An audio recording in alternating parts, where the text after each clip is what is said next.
Hello மக்களே, வணக்கம். Brother, sister, நான் தான் எல்லா பேர்த்தையும் ஃபோன் நம்பர் கொடுத்துருக்கேன். இன்னும் யாருக்கு தேவைப்பட்டால் வந்து வாங்கிக்கிங்க, சரிங்களா? அவங்க உள்ளே வந்தாங்க, இவங்க உள்ளே வந்தாங்கன்றதெல்லாம் விட்டுருங்க. இன்னும் 100 வருஷம் ஆனாலும் உங்களால் முடியாது, சரிங்களா? நான் ஆட்டோ ஓட்டும் போதே உங்களால் பேச முடியல, இன்னி பேசியா விடுவீங்க?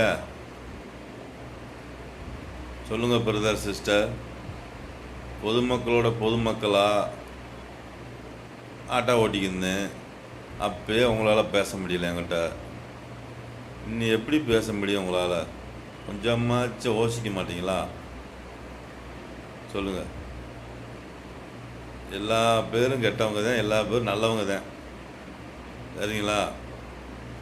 உன் பிரச்சனை என்ன? உனக்கு தான் பிள்ளை பெறுறதுக்கு வழி இல்லை, அப்புறம் என்ன பஞ்சாயத்து? சொல்லு பிரதர், சிஸ்டர், சொல்லுங்க. அந்த எல்லா பேர்ட்டையும் ஃபோன் நம்பர் கொடுத்துருக்கேன். எல்லா பேரும் பேசுங்க. பேசுனா தானே புரியும். அவங்களோட சேர்ந்தா இவங்களுக்கு பிடிக்காது, இவங்களோட சேர்ந்தா அவங்களுக்கு பிடிக்காது, அவங்களோட சேர்ந்தா இவங்களுக்கு பிடிக்காது. நம்மளுக்கு கூட்டம் கூடிக்கிருச்சு, சரிங்களா பிரதர், சிஸ்டர்? இப்போ என்ன பண்ணணும் சொல்லுங்க. நான் ஒரு 8 வச்சாலும் பொதுமக்கள் எண்ணிக்கிட்டு இருக்காங்க. ஒரு பக்கம் திரும்பினாலும் பார்த்தீங்களா, திரும்பினாலும் எண்ணிக்கிட்டு இருக்காங்க. நான் பார்க்குறது படிப்பு. 10 பேர், 100 பேர், 1000 பேரை பார்த்தா தான் நான் படிக்க முடியும். எப்பயுமே அப்படித்தான்.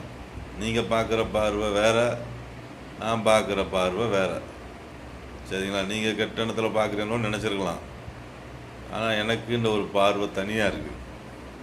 நான் படிக்கிற பார்வை, சரிங்களா?